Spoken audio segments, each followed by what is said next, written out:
తెలంగాణ భవన్లో పార్లమెంట్ సమీక్ష సమావేశంకు బయలుదేరిన బీఆర్ఎస్ నాయకులు జెండా ఊపి ప్రారంభించిన బీఆర్ఎస్ జిల్లా అధ్యక్షుడు దాస్యం వినయ్ భాస్కర్ హనంకొండ పశ్చిమ నియోజకవర్గంలోని ముఖ్య నాయకులంతా తెలంగాణ భవన్ కు బయలుదేరారు.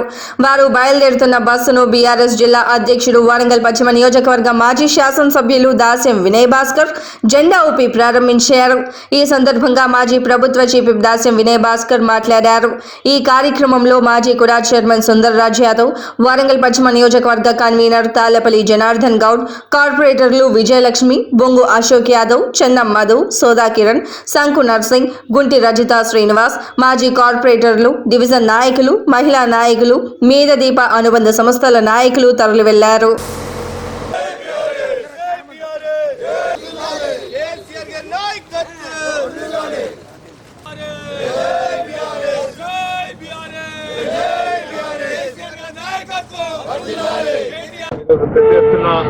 మరి అక్కడికి వెళ్ళడం జరుగుతుంది.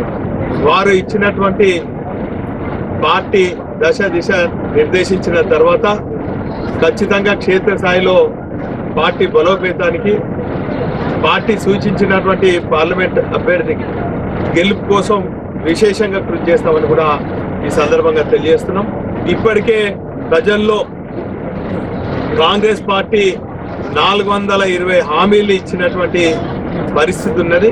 దాన్ని అమలు చేయకుండా ఈరోజు దొంగే దొంగ అన్నట్టు ఈరోజు గత ప్రభుత్వాన్ని విమర్శించే విధంగా, గత ప్రభుత్వం చేసినటువంటి బ్రహ్మాండమైనటువంటి పథకాలను అమలు చేయకుండా ఈరోజు గత ప్రభుత్వం మరి దళితులను ధనవంతులు చేయాలని చేసినటువంటి దళిత బంధు కానీ, కళ్యాణ లక్ష్మి కానీ, అదేవిధంగా గృహలక్ష్మి కానీ, బీసీ బంధు కానీ, మైనార్టీ బంధు మా అందరికి కూడా వాళ్ళందరికీ కూడా మరి ఇచ్చినటువంటి వాటిని అమలు చేయకుండా తప్పుదేవ పట్టించాలని చూస్తున్నారు.